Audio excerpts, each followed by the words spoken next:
Welcome to our Hurst Cycles webinar for today, the 14th of November 2016. My name is David Hickson, and as always, before we take a look at any charts, I must ask you to please make sure that you have read and understood these disclaimers. In today's webinar, I'm going to be speaking about some of the new tools that we introduced into Sentient Trader for version 4 of Sentient Trader. There are some exciting new tools, and although we've touched on them in previous webinars, I've never really gone through all of them in detail.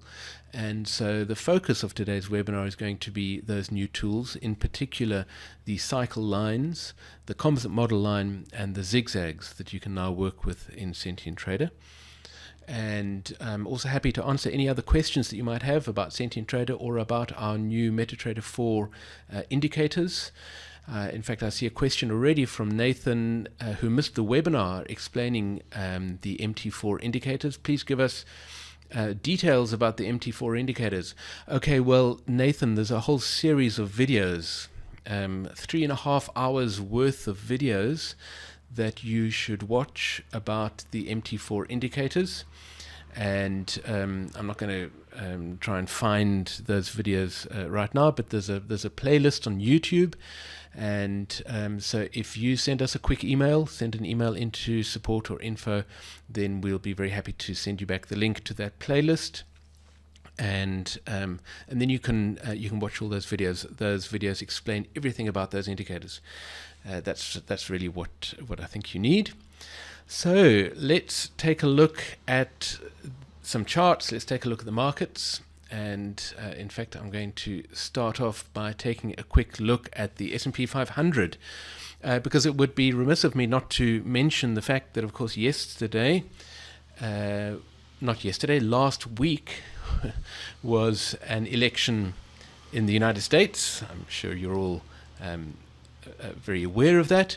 The United States has a new president, and or should I say have a new president, and so that caused a tremendous amount of volatility in the markets. So I'm not going to say very much about it, and in fact, let me just very quickly show you our new forum. And if you are not already spending time on our new forum, then please make sure that you do go there. Here is our new forum. The address of the forum is very simple. It's forum, forum.hurstcycles.com. So please make sure you go along to our forum. There's a tremendous amount of very interesting conversation there about various analysis topics, and one of those conversations revolved around the US elections. As you can see here, there's been quite a lot of interesting discussion about what the outcome of those elections would mean to financial markets. Of course, you probably know by now, because I did a webinar all about the concept of fundamental interaction following the Brexit vote. So you know my approach to news events and financial markets, and that is based upon what Hurst defined as fundamental interaction. So I'm just going to spend a few minutes just chatting about that, because it happens time and time again in the markets.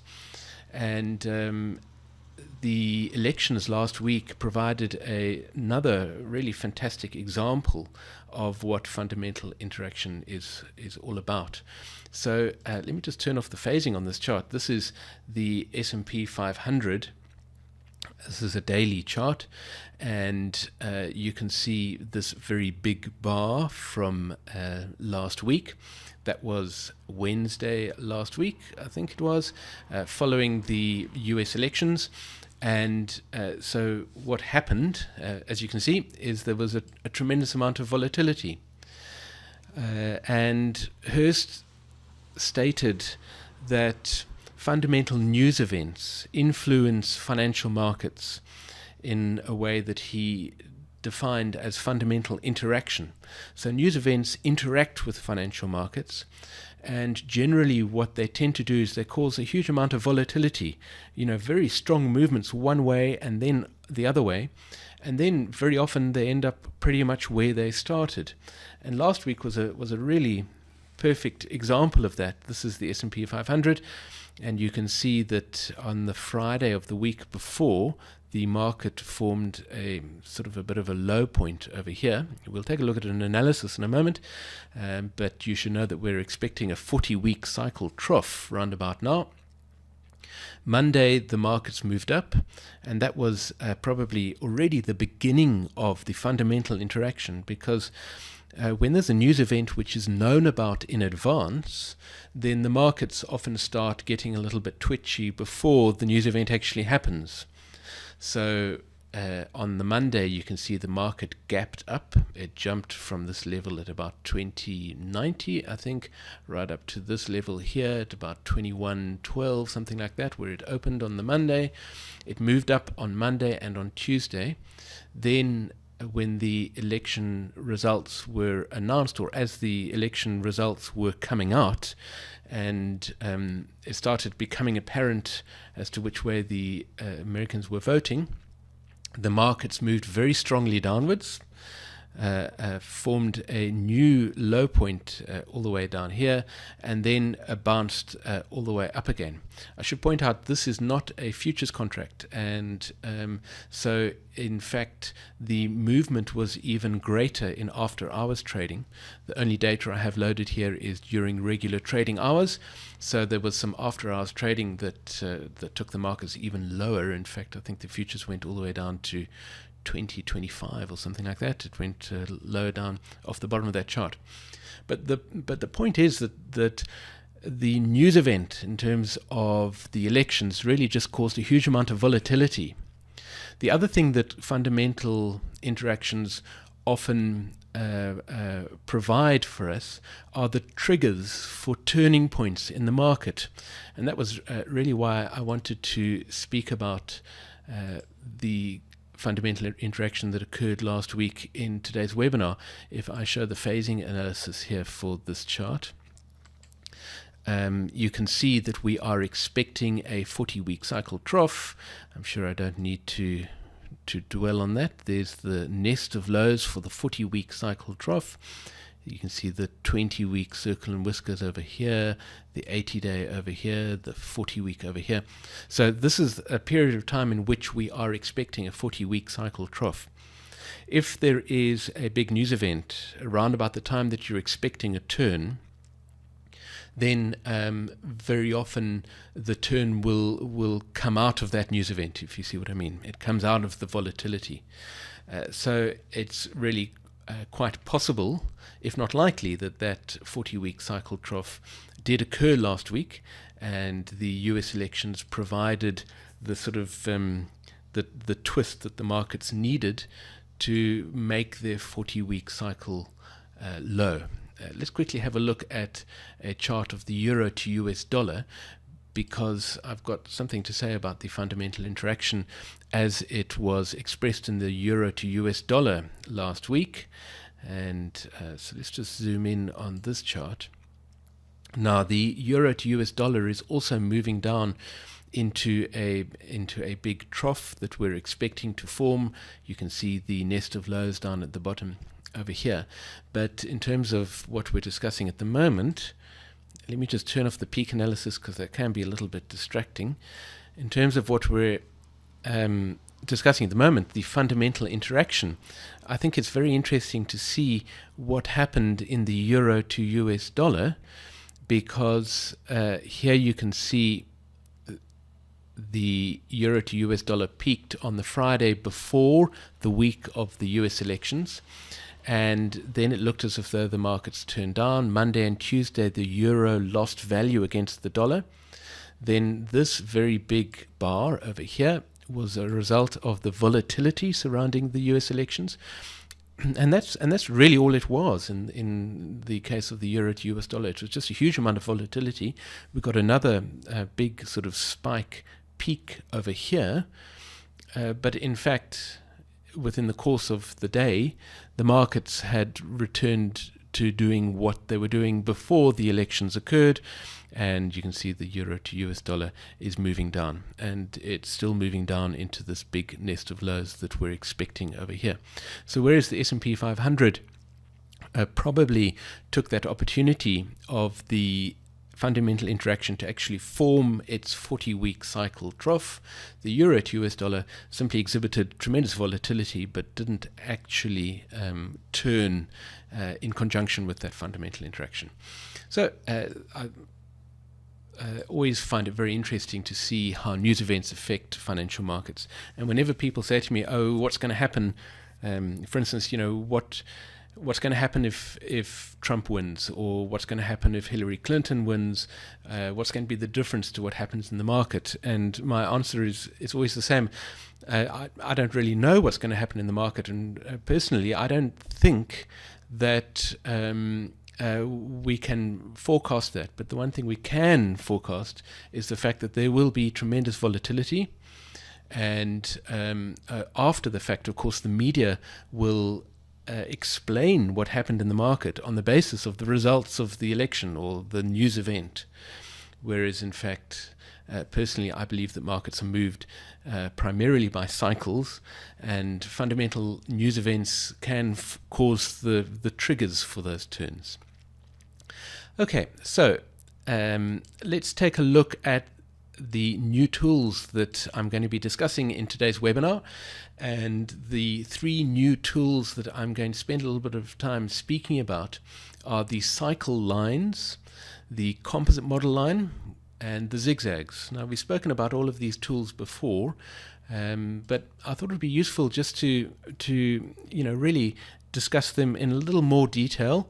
I'm going to give each one of these tools about 10 minutes, and in those 10 minutes I hope to explain to you why the tool has been introduced into Sentient Trader, how it can be used to understand what is happening in the markets, and what the purpose is of that particular tool. So if you have any questions at any time, please do go ahead and ask them. I'd be very happy to answer any questions about these tools or about anything else. So let's start off by taking a look at the cycle lines, and that is this tool over here. So what I'm going to do is I'm going to show the cycle lines for the 18-month cycle. First of all, let me just turn off that peak line. Okay, so here are the cycle lines, or here is the cycle line for the trough analysis that we are seeing on our chart. So let me just hide the peak analysis so it's not going to cause any confusion. Let me put on the semicircles so that we can have an idea of what the analysis is saying. And you might immediately want to start questioning this analysis. I know it's one of the possible analyses in terms of what's happening in the S&P 500. That's the chart that we're looking at here, the S&P 500. But let's just look beyond the actual analysis and speak about the tool, which is the cycle line. So what is that cycle line? Well, the cycle line is not the result of the spectral analysis that Sentient Trader performs on the market, so don't confuse it. Many cycle lines are plotted on other software platforms on the basis of sort of extracted cycle information. That is not what these cycle lines are. These cycle lines are based on the analysis that you're seeing at the foot of your chart or at the peak of your chart when you're looking at your peak analysis. And so the cycle lines are based on the analysis that you have on your chart. That's the first important thing. So here's our analysis, and these cycle lines are not different information. They're not the results of some different process. They are another way of working with the analysis information that you have on your chart. I'm very used to looking at these diamonds and circles and whiskers, and of course these semicircles that are plotted on the chart, and I'm quite used to understanding what they mean, if you like.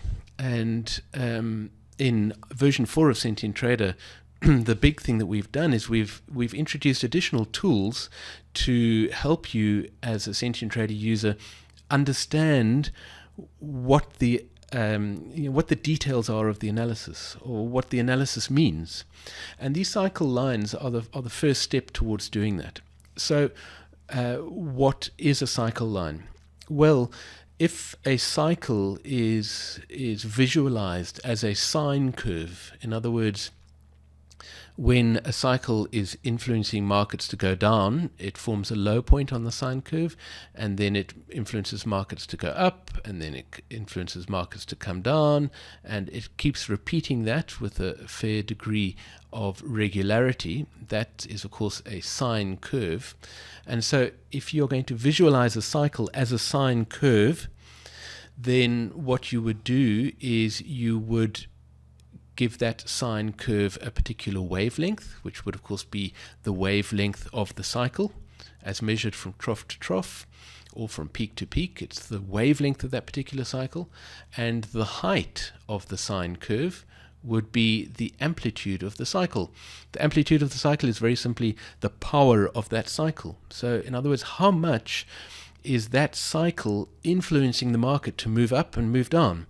So amplitude is really measured in terms of price, or whatever your Y scale is here. So this is the S&P 500 index, which is not, of course, a price. It's simply a number. But the amplitude of a particular cycle can be measured in terms of how much that cycle is moving the price of this financial instrument, the S&P 500, upwards and then downwards. Okay, so that is what the cycle lines are. And here you can see I've plotted the cycle line for the 18-month cycle for the trough analysis. So you can see several things immediately jump out at us. The first thing is that the cycle lines aren't completely regular. Well, let me qualify that. In the future, in other words, looking ahead into the future, this 18-month cycle line becomes completely regular. Can you see that? It's a perfect sine curve. That's no surprise, because we don't know what's going to happen in the future. And so these cycle lines make the assumption that this cycle is going to keep beating with the same amplitude and the same wavelength. In fact, even that's not entirely true. Let me be absolutely accurate about this. What Sentient Trader assumes is that the cycle is going to return to its average wavelength and its average amplitude, after which it is going to keep beating with that average amplitude and average wavelength. Okay, so that's why in the future this cycle looks perfect, because we have no reason to believe that it's going to deviate either one way or the other. In other words, we don't know that it's definitely going to grow in amplitude or shrink in amplitude. We don't know that it's going to get longer or shorter. So that's why it looks so perfect in the future. We make the assumption that it's going to return to its average length. However, in the past, you can see a great deal of variation in terms of the amplitude and in terms of the wavelength. And that's why some of these curves look a little bit wobbly. They look a bit sort of twisted, because what the software is doing is it is taking the wavelength for each one of these iterations or waves of the 18-month cycle, and it is saying, okay, I know what the wavelength was for that period of time, because I can measure it. So the wavelength for that period of time was, from this trough here to this trough here. That's the wavelength. It's not a magical calculation. It's a very simple calculation. You measure the wavelength. Then what the software does is it calculates what the amplitude was of that 18-month cycle during that particular iteration of the 18-month cycle, or that particular wave of the 18-month cycle. Again, that's not really very complicated. The software uses the process that Hurst himself suggested, which was that you use displaced moving averages, and you calculate the difference between the displaced moving averages. And so in that way, Sentient Trader is presenting the information in a different way to you. So at the foot of our chart, we have our analysis information presented in terms of diamonds and circles and whiskers. And here you can see the semicircles, and these yellow semicircles are, of course, the representation of the trough analysis of the 18-month cycle. And now by looking at the cycle lines up here, all we're doing is we're finding a different way of visualizing the information about the 18-month cycle on this chart. I hope that that makes sense. So here we have the cycle lines for the 18-month cycle trough. Now the next interesting piece of information that we can add to this is we can add the information from our peak analysis. Because, of course, I have performed a dual analysis on this chart. I have an analysis of the troughs, and I have a separate analysis of the peaks. So there is my analysis of the peaks. Again, we're not going to dwell too much on whether that analysis is correct or not. I suspect many of you will differ in terms of opinion about that analysis. But in terms of today's discussion, we can also have a look at the cycle line information for the peak analysis. And it's a really important thing that these are two separate analyses. The software has performed an analysis of the troughs, then it's performed a separate analysis of the peaks. The sort of straightforward method would be to say that between one trough of a particular cycle and the next trough of that cycle, the highest price is obviously the peak of that cycle. That would be the sort of standard way of approaching understanding your peaks. But what the software is doing here is something a little more complicated, and it is performing two entirely separate analyses. And that's not because I'm proposing that that is how markets necessarily work, but it's a technique that I've used for several years because it provides us with very interesting information about the markets and what they are doing. And that's really where these tools come from, particularly the tools we're going to speak about a little later today, the Zigzag tools, which require a dual analysis in order for them to work. So we're going to get to that in a moment. But let's continue focusing on the cycle lines. Let me turn off these semicircles so there are not too many squiggly lines all over the chart. One other thing I should tell you about these cycle lines is that they are not drawn to scale in terms of their amplitude. Okay, and you can see that you can actually stretch the scale like that to make the cycle lines, a little bit bigger. And you might ask, why are they not drawn to scale? And the answer is because, in fact, the Composite Model Line provides you with the scale. So we'll get there in a minute. But you should know for now that the cycle lines are not plotted to scale. By that I mean that, of course, there is a consistent scale across the duration of the chart, but you can't measure the scale of the price scale over here. Okay, so you can't say, okay, the amplitude of the 18-month cycle is, 600 points or anything like that. That they don't apply to that particular scale. So let's take a look at our other cycle lines that we have available to us for the 18-month cycle, which are, of course, the peak lines. Now, I'm seeing two cycle lines for the 18-month cycle. The solid lines, I don't know if you can see it clearly enough on your screens, but the solid lines are for the troughs, and there's a sort of a dashed line which is for the peak analysis. So you see something interesting emerging straight away, and that is that the peak analysis and the trough analysis for each cycle generally tend to move with an amplitude that is fairly similar. Do you notice that? Here we've got an amplitude that is decreasing in both the peak and the trough analysis, and then it increases, and then it decreases. Okay, and you get the same thing happening here, of course, because the amplitude is expressed both in terms of height above the zero line and height below the zero line. So the first interesting thing to observe is that the amplitude of the peak analysis 18-month cycle and the trough analysis 18-month cycle tend to move together. It's a very interesting point. They're not perfectly identical and they're not entirely in sync, but generally they move fairly closely together.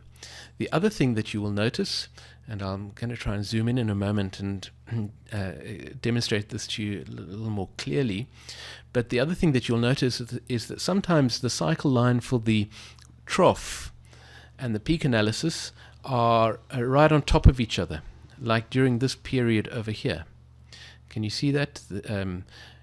From about here to about here, those cycle lines are literally on top of each other, which means that they're completely in sync. And then you get periods of time, such as is happening over here, where the cycle lines are completely out of sync. So that's actually really very important and very useful information. And the reason why it is so useful is because when the lines are in sync, such as this period over here, then what tends to happen is that the 18-month cycle, or whichever cycle you're looking at, appears to be fairly dominant on your charts. There's been a lot of discussion about cycle dominance, and understanding which cycle is dominant is a very important aspect of trading using cycles. And many people have asked me, how can you know which cycle is dominant? And there are various methods of calculating it. For instance, you can use various forms of sort of spectral analysis and mathematical approaches. But a very simple rule of thumb in terms of looking at which cycle is fairly dominant at the moment is to have a look at these cycle lines.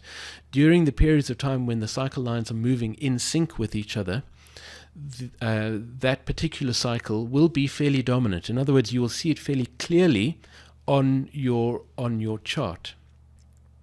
So let me just demonstrate that to you for a moment by zooming in. Let's start here and look at this period of time where these cycle lines are running very much in phase with each other. You can see them here now that I've zoomed in. You can see them really running almost on top of each other. So what happens when cycle lines are in sync with one another? Well, what happens is that you get very clear M shapes in the market. Can you see? We've got a really good clear M shape forming in that market for that particular cycle. Okay, so you get very clear moves for that cycle. Or to put it a little more simply, when the cycle lines are running in sync, as they were during this period of time, you get good strong moves up for that particular cycle, and then a good strong move down for that cycle. A good move up for that cycle, and then a good move down for that cycle. Okay, so it's a kind of a real sort of thumb suck method of working out what cycle is going to be fairly dominant in the market. Of course, when we look at the current period of time, we cannot say with absolute certainty that those lines are going to continue to move in sync. But when they are moving in sync with one another, that's usually a fairly good indication that that cycle is dominant in the market at the moment, and therefore it's going to be a pretty good cycle to trade. So let's just go back and have a look at the same thing when the cycle lines are not particularly in sync. And in fact, I might be able to even just, what you will often find is if you display, here we go, if you display other cycles during a time when one particular cycle is dominant and those cycle lines are running in sync, when you display the shorter cycle, as I've just done, you will see that in fact the opposite thing is happening. As you can see here, this is the 40-week cycle. These are the 40-week cycle lines, and you can see that these cycle lines are not in sync at all. In fact, during this period of time over here, they were completely out of sync. And then interestingly, over here, they came back into sync. I hope that you can see that. It's fairly obvious, I think. So what does it mean when the cycle lines are not in sync? It means effectively that cycle is probably not going to be a good cycle to trade. In other words, it's not really a very dominant cycle in the market at the moment. So this is the 40-week cycle. So would this 40-week cycle have been a good cycle to trade during this period of time when the cycle lines were so out of sync with each other?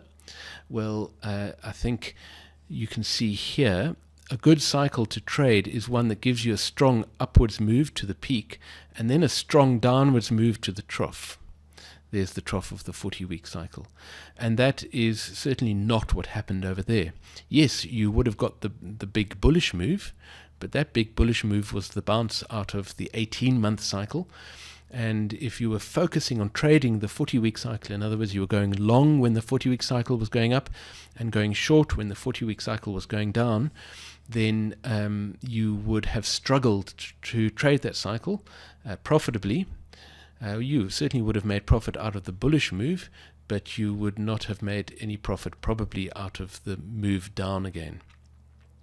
And if you have a look at the move that happened following that, you can see we are getting a bit of an M shape over there, but it's not as good and clear as it would have been if those cycle lines had been in sync with each other. So those are the cycle lines, and they're really very useful to use to understand what each of those separate cycles are doing in the market. So let's just go along to the current time, and here we are. Here you can see the 40-week cycle at the moment seems to be running fairly in sync. The peak analysis 40-week cycle has a greater amplitude, it would seem, than the trough analysis, but things are going fairly in sync with each other. And so here the 40-week cycle lines are indicating that the 40-week cycle is probably going to be a good cycle to trade. And we have very possibly just seen a bounce out of a 40-week cycle trough.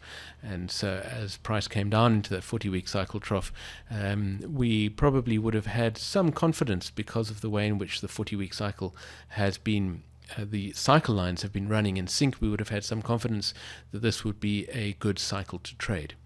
But we can have a look at all the different cycles and see what's happening with them.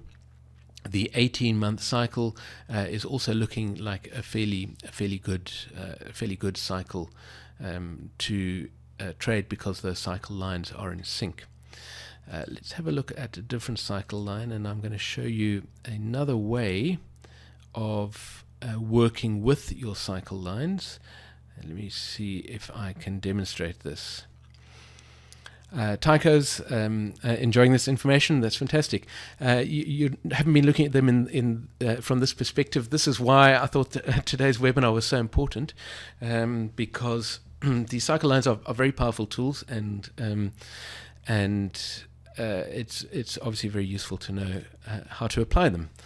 So something else I'd like to say about the cycle lines and ways in which you can use them for your trading is when you get these double peaks, okay, and these sort of double troughs like that. Okay, so here we've got cycle lines.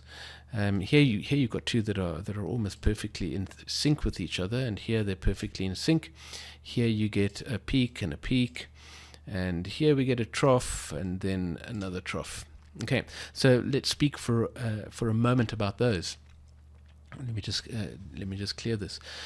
Generally speaking, when you are trading a bullish move, then you are looking at trading the move from the trough cycle line low point, okay, up to the peak cycle line high point. That's really the move that you are looking to capture. All right. Then when you are going short, you are generally looking at trading from the peak of the peak cycle line down to the trough of the trough cycle line. I hope this makes sense. We have two cycle lines, and you can see they move in and out of sync. So this is how you should look at them, and this is how you should look at applying them. Let me just go through this again. So from a trough of the trough cycle line, that's over here. You would want to go long, and where would you get out? You would not get out at the peak of the trough cycle line. You would get out at the peak of the peak cycle line. That's over there. Okay, so this long trade, you would go from the trough to the peak. Then from this peak, you're going to trade short from the peak of the peak cycle line. I'm sorry, this is getting a little complicated. From the peak of the peak cycle line down to the trough of the trough cycle line. So here's the trough of the trough cycle line. So there is our short trade there. Okay. Then you would potentially then look at going long from the trough of the trough cycle line to the peak of the peak cycle line. But here an interesting thing has happened, because our lines have shifted out of sync. And so, in fact, we don't have a peak of the peak cycle line lying ahead of us. So if we were going to take this long trade, what would we do? Well, we could try to trade this move here from the trough of the trough cycle line to the peak of the trough cycle line. But in fact, my experience has taught me that when you have cycle lines that are crossing each other like this, okay, then you should expect not strong, clear moves that are going to happen there, because one of these cycle lines is just simply showing you a correction within the bigger move. I hope that makes sense. So in other words, that cross that we're seeing there between the peak cycle line and the trough cycle line, that cross indicates that we've got sort of conflicting information from the cycles, and that we're likely to see quite a lot of sort of up and down movement. And can you see what actually happened in terms of price over there? We got a lot of sort of up and down movement up to this peak over here, and then of course we had the big move down to this trough over here. Let me just change the scale of this slightly so that we can see the double trough, and then we can speak about the concept of the double trough. Now, a double bottom and a double top is something that you often see in the markets. Why do you see it? Well, in my opinion, I think you see it because of these cycle lines. Here you get a trough of the peak cycle line, and here you get a trough of the trough cycle line. Do you see that? We've got a perfect double bottom forming in the market. What happened over here, you had a peak of the peak cycle line, and then later a peak of the trough cycle line. What happened in the market? You had a peak and then another peak. Looks like a fairly typical double top. Okay, so these cycle lines provide you with very interesting information. Again, nothing magical. It's just another way of visualizing the results of the analysis that you've performed on your chart. And so what should we be doing at the moment in terms of this these cycle lines, the 20-week cycle? Well, here is the trough of the 20-week cycle, trough line. So we should not have entered a long trade at the trough of the peak cycle line. Can you see that? There was a bit of a trough that formed there, but that's not the point at which you enter the long trade. You enter the long trade at the trough of the trough cycle line. Where would we exit our long trade? Well, again, we're expecting a bit of a double top, and probably the best place to exit would be at the peak of the peak cycle line. Okay, that's just a sort of a general guideline to a way of working with these cycle lines. Let's move on and speak about our next big feature, which is the composite model line. I'm actually not going to spend too much time speaking about this because I have spoken about the composite model line before, and I think many of you are very familiar with it.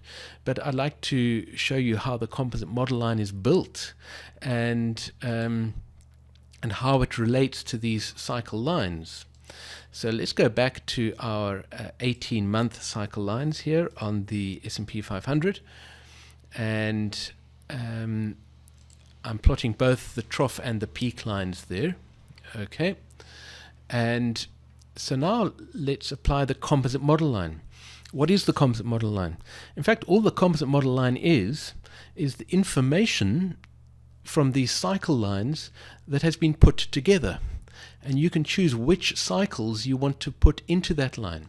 So here is our composite model line, and first of all, let's just show it. You're quite used to seeing the composite model line. Here is the composite model line, including loads of cycles, and you can see it shows the S&P 500 coming up to another peak in early 2017, and then a final peak in early 2018. Okay, that's what that composite model line is showing you, and you're probably fairly used to working with this composite model line already. But let me show you what the composite model line actually is. The composite model line is simply the combination of all of these cycle lines, and that's why it's called the composite model line, because you're composing it out of all the separate cycle lines. So let's take a look at our cycle lines, and let's just drag these cycle lines down a little bit so that we can sort of see them in a different place on the chart. Here we have our cycle lines for our 18-month cycle, and we have the composite model line, which is composed of only the 18-month cycle. Okay, so the composite model line simply takes this cycle line information and it then displays it on your chart. And this is where it starts including the scaling of the amplitude of the particular cycle. Okay, so let's turn off those cycle lines and focus on this composite model line. This is a composite model line which consists of only the 18-month cycle. So what this is telling us, what this line is telling us here, is that if there was only one cycle that was causing this financial market to move, then this is what the price movement would have looked like. So if we zoom in on this period of time over here, then this dashed line is our composite model line, and it's saying if there was only one cycle causing the price movement of this particular market to move, then this is what that price movement would look like.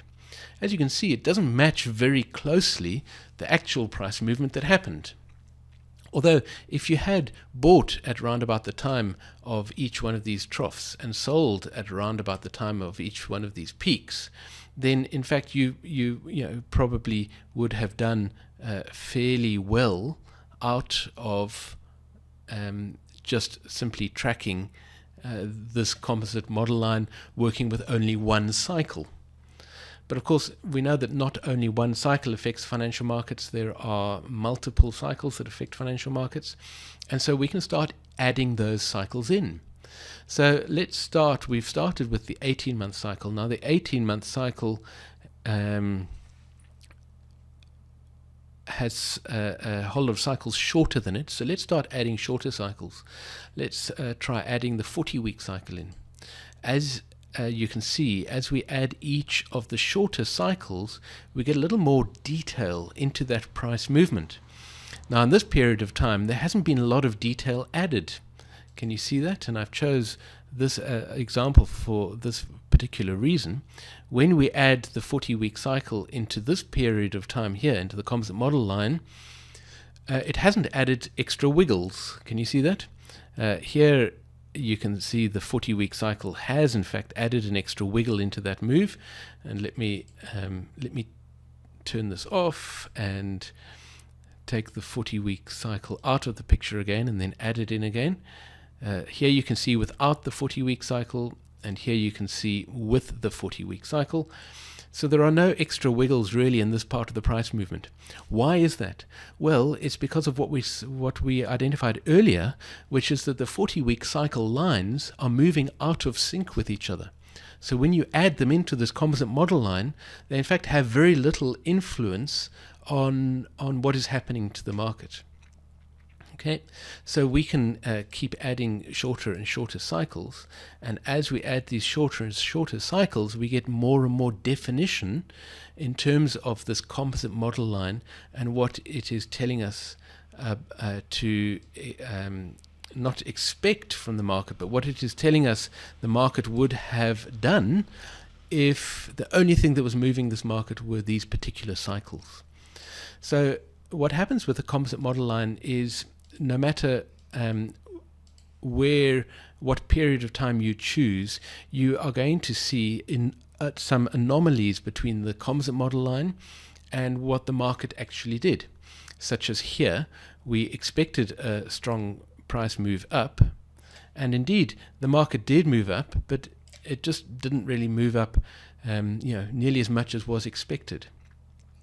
And so you can see, I don't have to highlight them all for you, you can see all the anomalies between the price movement and the composite model line.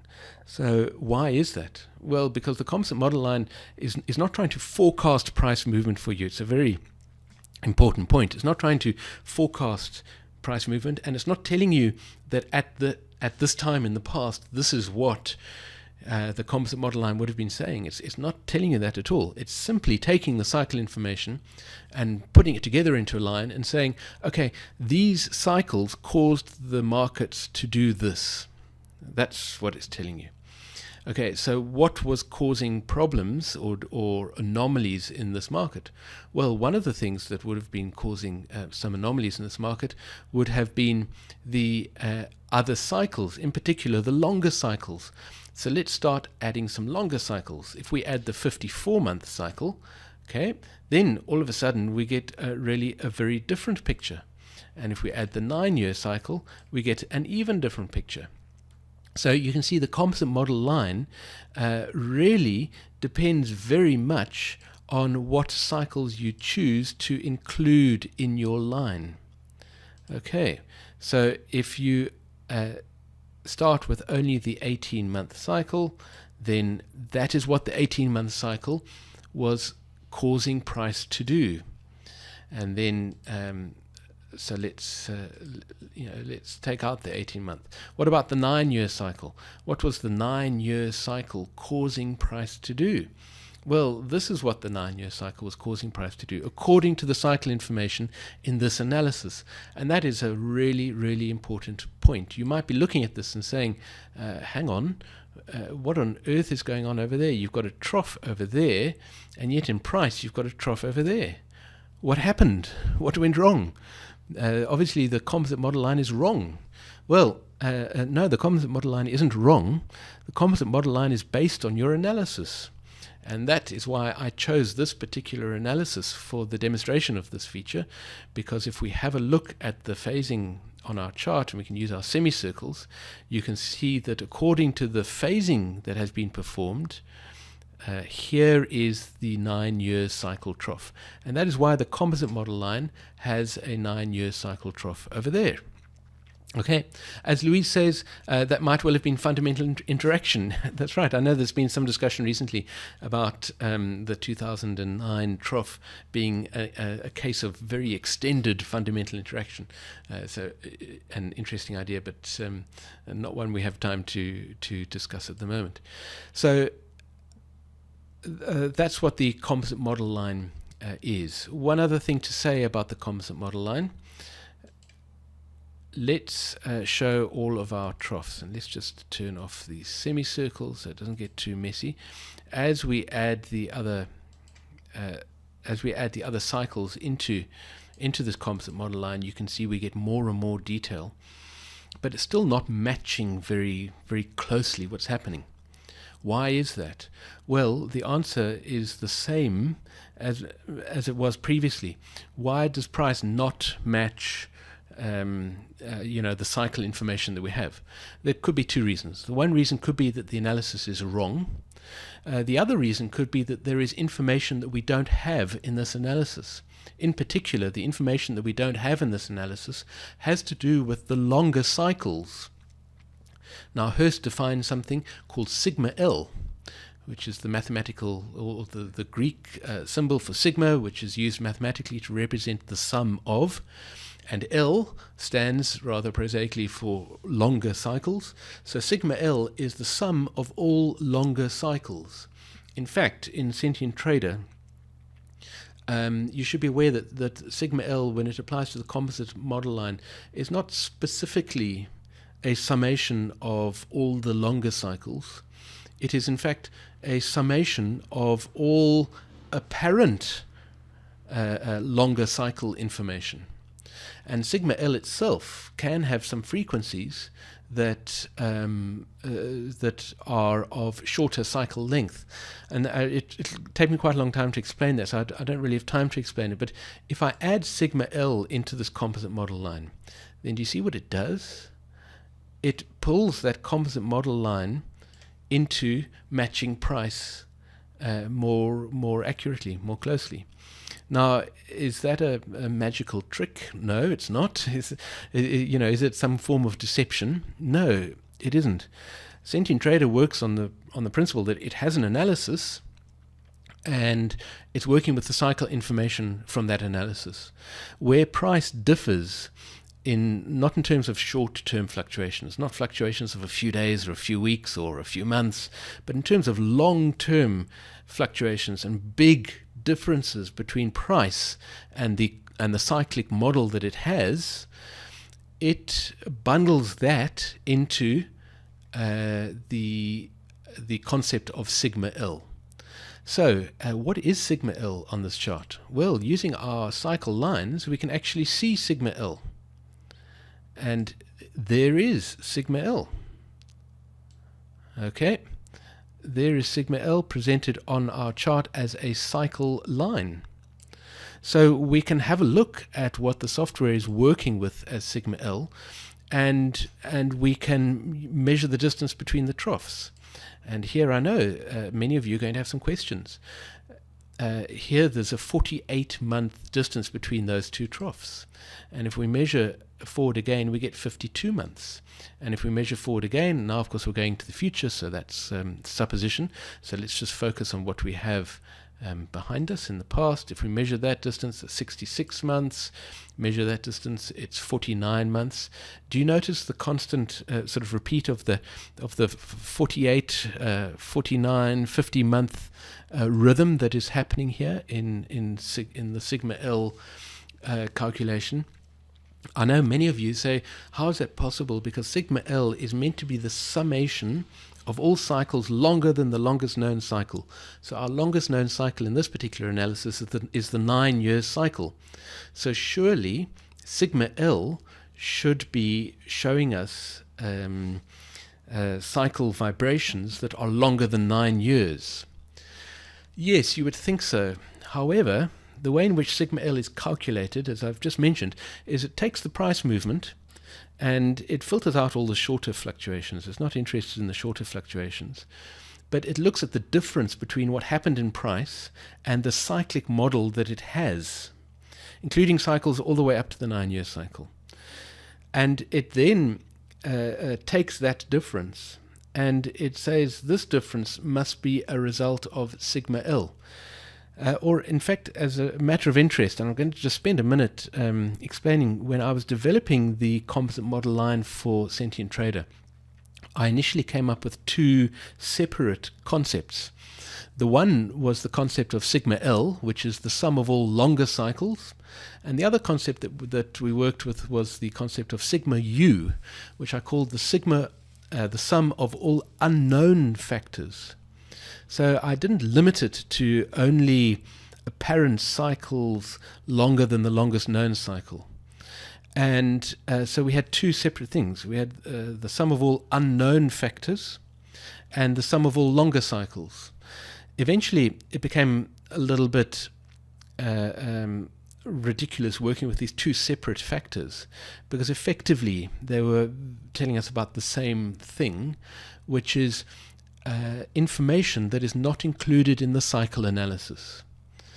And so we bundled it all into one and called it sigma L. Perhaps there might be a better definition for it. Perhaps it should be called sigma U or sigma L and U, but that's sort of splitting hairs. The point is that sigma L, when it comes to Sentient Trader at the moment, is showing you the sum of all the unknown factors that are moving the markets. And some very interesting things appear in sigma L. I believe there might be what I've spoken about before as harmonic echoes, where when you play two musical notes, you get harmonics that you can also be heard by the human ear. So you're playing two notes and you get harmonics between those notes, and I think that what we're seeing in sigma L might possibly be the result of some harmonics. But it's a very, very interesting concept for you to explore in Sentient Trader, is work with your composite model line and display sigma L. See what Sentient Trader is saying about what is unknown about this analysis, because that gives you some really very interesting information. I want to quickly show you, if I may, a chart of the euro to US dollar. And I want to show you what's happening with the composite model line and sigma L on this chart. And let's turn that on. And so with our composite model line, right, if we show the composite model line with only the 18-month cycle on this analysis of the euro to US dollar, you can see there's the composite model line with only the 18-month cycle. If I then show sigma L, you can see how that composite model line has been sort of pulled into place.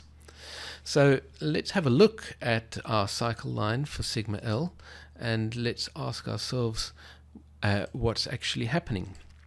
Now, this is a sigma L that, and let me just drag this up so that we can speak about it. This is a sigma L that looks more the way in which sigma L is probably expected to look. This is probably what you expect to see in sigma L.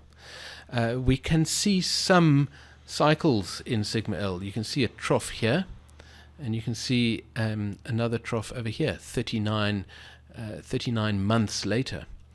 You can see a peak here, and you can see another peak here, 42 months later. 42-month cycle, anybody? There's been a lot of discussion about 42-month cycles. And so why does that potential sort of 39, 42-month cycle appear in sigma L? Well, again, it's because that aspect of this price movement is not explained by our cyclic model. It isn't included in our analysis. It's not a part of our cyclic model that has been built as a result of the analysis. And that's why you see those things creeping into sigma L. Sigma L is a really important line. This is, I should say, a bit of a disclaimer, this is sort of my take on sigma L, Sentient Trader's unique way of looking at and calculating sigma L. I know there are probably some Hurst cycle purists who would say that's not really what Hurst meant when he was talking about sigma L.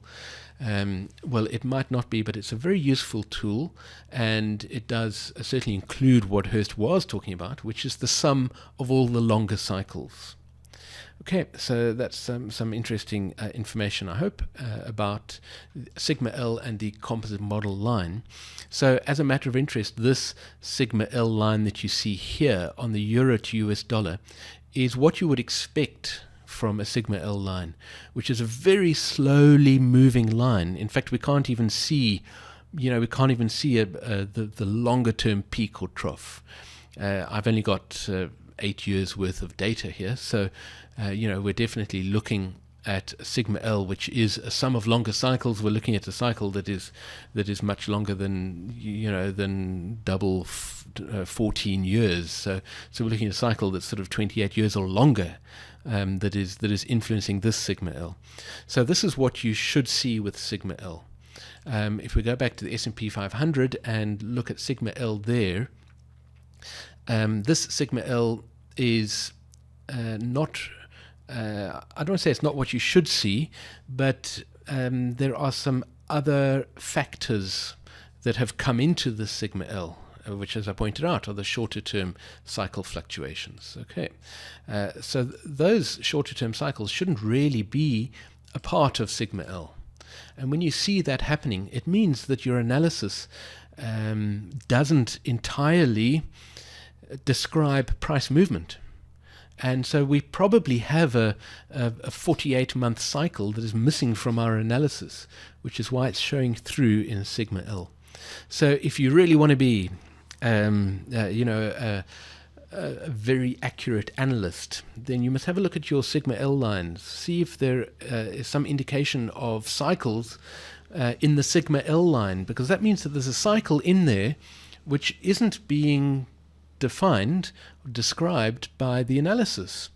So play around with your nominal models and put some of those cycles into your nominal model, redo your analysis, and see if you can get your sigma L line to more of a much smoother, much longer term fluctuation. Okay, let's move on. We're already at an hour, so I need to move on, and I have quite a lot to say about zigzags, but I'm going to try and keep it brief. Let's speak about zigzags, and let's go and have a look at the euro to US dollar first. What is a zigzag? Okay, well, a zigzag in terms of, I know there are other definitions of zigzags, but a zigzag in terms of the new feature that you find in Sentient Trader is actually really very simple. Let me show the semicircles here, and we're going to speak about the 18-month cycle here on the euro to US dollar. Let me zoom in a little bit, and in fact, let me turn off those semicircles.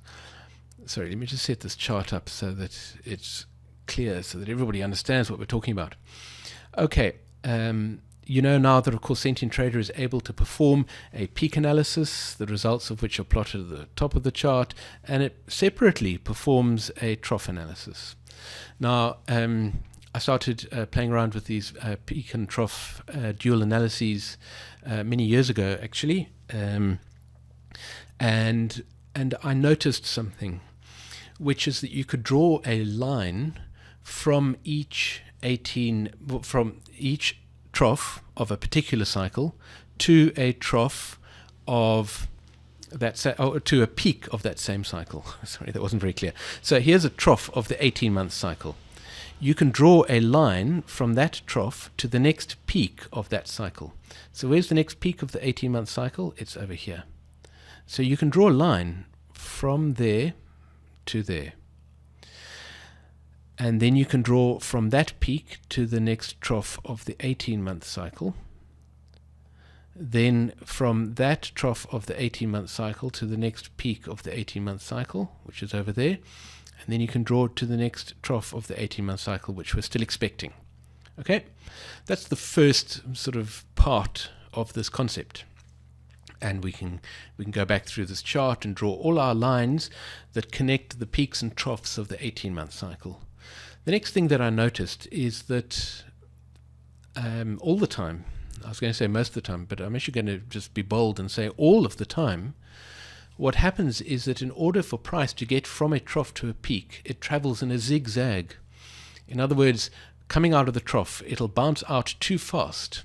It'll reach a peak, then it'll come down, it'll generally cross below that cycle line, and then it'll form another trough, and then it'll come up to reach the peak.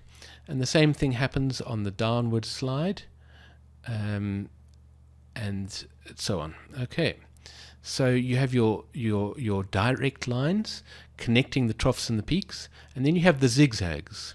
So if you draw your direct line, then price will tend to zigzag across that line. That's how it gets there. And that's one of the sort of really frustrating things about trading, is you're trading a bounce out of an 18-month cycle trough, for instance, and you're wanting to hit this 18-month cycle peak. So you want to buy here and stay in your trade all the way to this peak. And the market goes up, you're in profit, you feel fantastic, and you go out and you spend all your money before you've exited your trades. And then the next thing that happens is that the market turns against you. That's really frustrating. And so then probably at the worst moment you think, oh no, I'm wrong, and you exit from your trade, at which point the market turns back in the direction that you expected. Okay, it's because of the zigzag. Well, that's one of the reasons. It's because of the zigzag. And this is something you see playing out time and time again at all different time frames. Not only end of day, you'll see it intraday all the time. You know, price will bounce out of a 5-hour cycle trough. It'll head upwards. It's looking fantastic, and then it turns around and it comes back and you know, pulls back, normally forms a nice little Fibonacci ratio. Perhaps it pulls back 50% or something, or 61%, 62%, 38%, you know, and then it carries on with its move.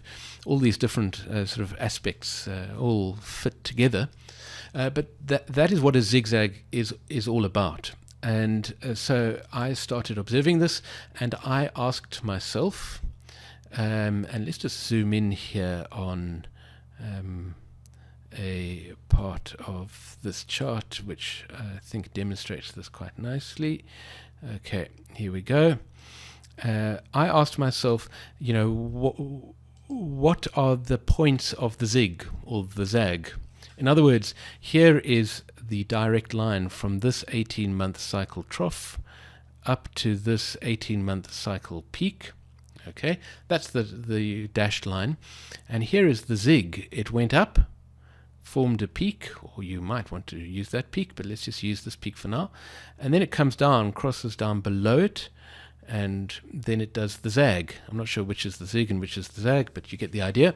It moves up, it crosses down again, then it moves up again. Now, what are these points? What are the points at which it forms these peaks and troughs? Well, you can actually see it on this analysis. The point at which it forms its interim peak, if you like, or its zig peak and zag trough, are in fact the highest magnitude cycles that need to form peaks and or troughs before the completion of the direct line. So let me just say that again carefully and slowly, because it's a really important point. Here we're expecting the market to move from an 18-month cycle trough up to this 18-month cycle peak. Okay, now at this point, after bouncing out of the trough, what is the highest magnitude peak that it must form before it reaches that 18-month cycle peak? Here's that 18-month cycle peak, and of course at the time we were in this trade, if we were, that would have been a nice little circle and whiskers somewhere around about here. So we would have been looking at a circle and whiskers. And what is the highest magnitude peak that must form before that 18-month cycle peak can form?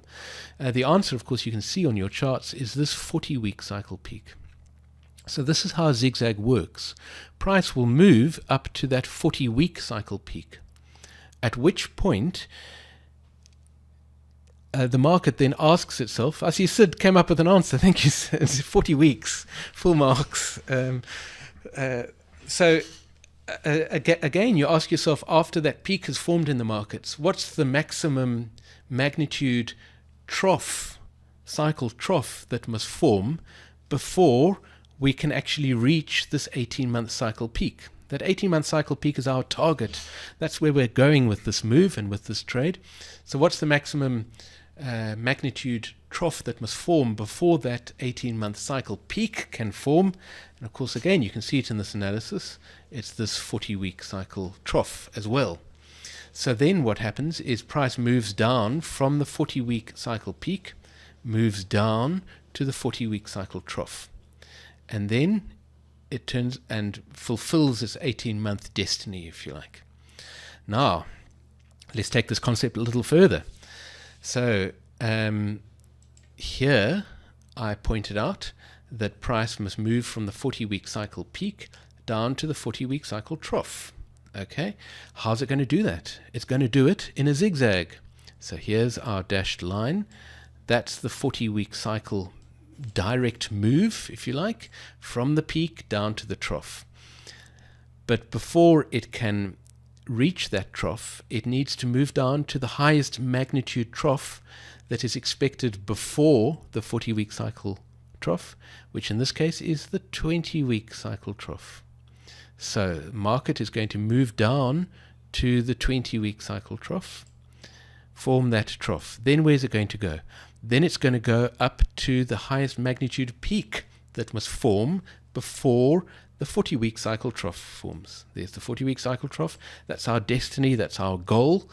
Okay, so price is going to move up to the 20-week cycle peak, and then it's going to move down again. Okay, so and I could keep going. Of course, you might point out that this is not perfect. Indeed, it isn't perfect. There's always something happening in the markets that sort of twist things a little bit. But as a general principle, the concept of zigzags work very, very well. Let me zoom in and show you how this concept works at finer and finer details. And I see a comment from David. I'll get to that in a moment. So let's have a look at the 20-week zigzag. Here is the 20-week cycle peak over here. And we're going to draw a dashed line down to our 20-week cycle destiny. That's the trough. So that's the move down. What's going to happen? Price is first of all going to move down to the greatest magnitude trough that we expect to form before the 20-week cycle trough can be achieved, and that is, in this case, the 80-day cycle trough. That's the greatest magnitude trough that must form before the 20-week cycle trough.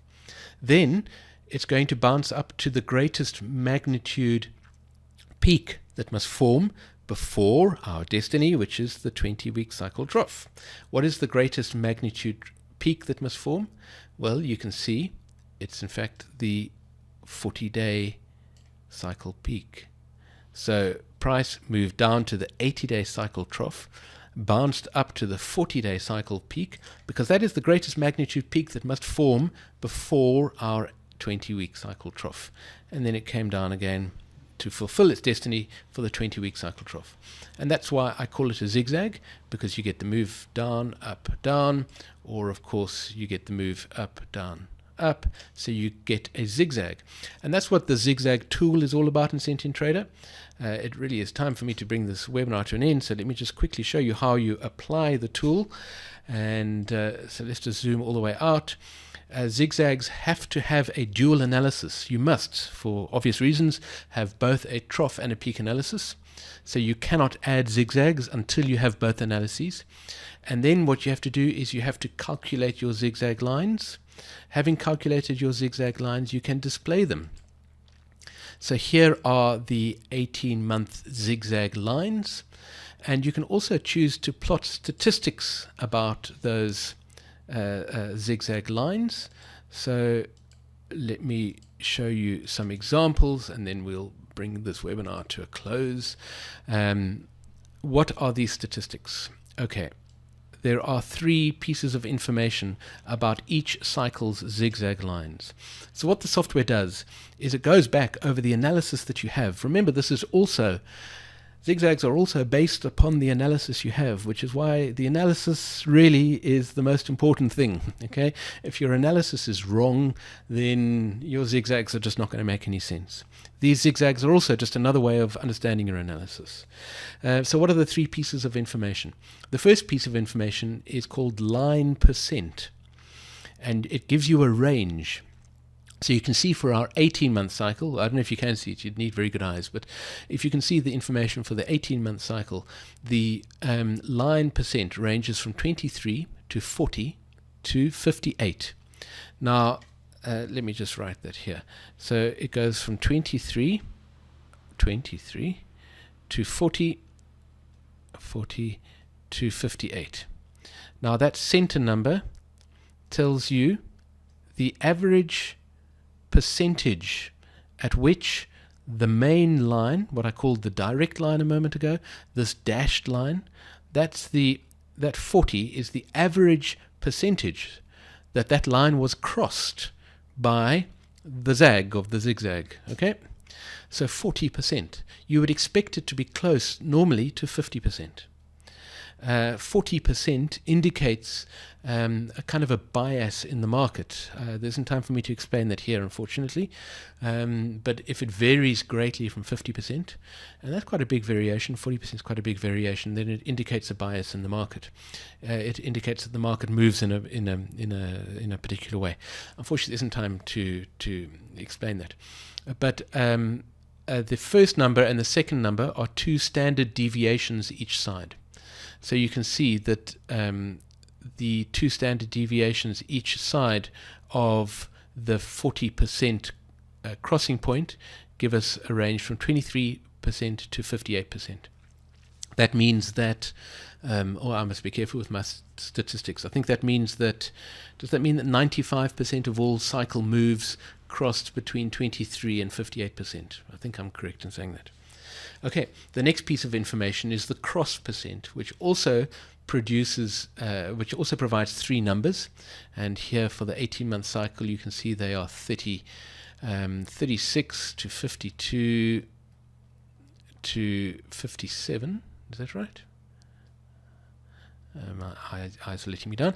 36 to 52 to 57, and the cross line percentage is the same thing. At which point does the crossing line, which is the zig of the zag, it's this middle line here. At what percentage of that line does it cross your direct line? Okay, that's what that statistic is. Finally, there is a statistic which is called valid, and it tells you what percentage of these cycle lines were valid, these zigzag lines, were valid. In terms of the 18-month cycle, 100% of them were valid. What makes a valid line? It's very simple. If the move from peak to trough is a move downwards, then that's a valid line. If a move from trough up to peak is an upwards move, then that's also a valid line. Okay, an invalid line is a line where your move from a peak to a trough is going the wrong way. In other words, it's going up. Okay. I see Bogoslav, thank you, has better eyes than me, 67%. Yes, you're right, thank you. Okay, so that's that should be 67 there. Okay, so that's what zigzags are. I'm sorry I had to rush the zigzag part of the webinar a little bit. They're very powerful tools, in my opinion, and you can use zigzags to understand your analysis better, and also to to help you make better trading decisions and help you to understand what you're expecting the market to do. So you can see these zigzags here for the euro to US dollar are telling us to expect a good bounce out. We're expecting a peak over here February next year, and then we're expecting a big 18-month cycle peak towards the end of next year. Okay, that's what Zigzag's all about. Now, I missed a comment or a question from David at Trading Hurst. Using these rules to inform your phasing analysis can really help. A peak moves to a trough of the same magnitude, trough moves to a peak, etc. Yes, exactly, David. And in fact, I've noticed you often mentioning it in your trading room, which is great. It's a very powerful concept. You have to ask yourself, what peak or what trough am I expecting to form before before the next trough or peak of a different cycle. Okay. Fundamental interaction can confuse it. Exactly. Sharif says he doesn't get the percentage meanings very well. Let me quickly go through that again, and let me use an example here. So let me turn off some of these zigzags. Let's see if I can find a nice, good, clean example. Here we have an example using the 40-week cycle. Okay, so here we have the dashed line for the 40-week cycle zigzag. Okay, that's the dashed line. And it is moving from a 40-week cycle peak down to a 40-week cycle trough. Okay. And then this dotted line is the crossing line. It's the line that crosses. So if we draw the zigzag, then we would draw, let me not try to do dashed lines, it doesn't work very well. You'd go up and down. Okay, so that's the zigzag. Alright, so we have our direct line, which is the dashed line, and then we have our crossing line, which is that line over there. Now you can see if you measure this dashed line, if you measure the length of that dashed line, and you see at what percentage it gets crossed by the crossing line, it should be about 50%, okay, because you expect it normally to get crossed about halfway. So that's the line percentage, which you can see statistically on this analysis has been 47%. So in other words, it has crossed, the crossing line has crossed the main line at a position of 47%. Exactly halfway would be 50%. Late would be 60%. Okay. Similarly, the crossing line is crossed by the dashed line over here. So if you measure the crossing line from here to here, then what is that point? That looks to me like about 60% actually. Okay, in that particular example. And in your statistics here, you can see that the average crossing percentage point has been 52%. Okay, I hope that explains it. The statistics are really just there for you to understand it. As a general, really rough rule of thumb, the closer your crossing points are to 50%, the better your analysis is. Although that's a real, that's a really rough kind of indication. The more valid lines you have, the better your analysis is. If you've got a very low validity rating, so you're looking at 60% or 50% validity rating, then there's probably something wrong with your analysis. Okay. So again, it's just another way of understanding your analysis and getting to see what it's telling you. Alain says you can rationalize or hierarchize peaks and troughs through the use of envelopes. Yes. And in fact, I'm looking forward to discussing envelopes in a future webinar, which is something we're going to be doing. And Alain says same thing for the waves and the harmonic patterns of the zigzags. So I really think at this point I need to thank you all very much for joining me on today's webinar. It's been a privilege to have you all here. Thank you very much for your time. Thank you for your interest in Hurst cycles and in Sentient Trader. I wish you profitable trading for the weeks ahead, and I look forward to seeing you again in 2 weeks.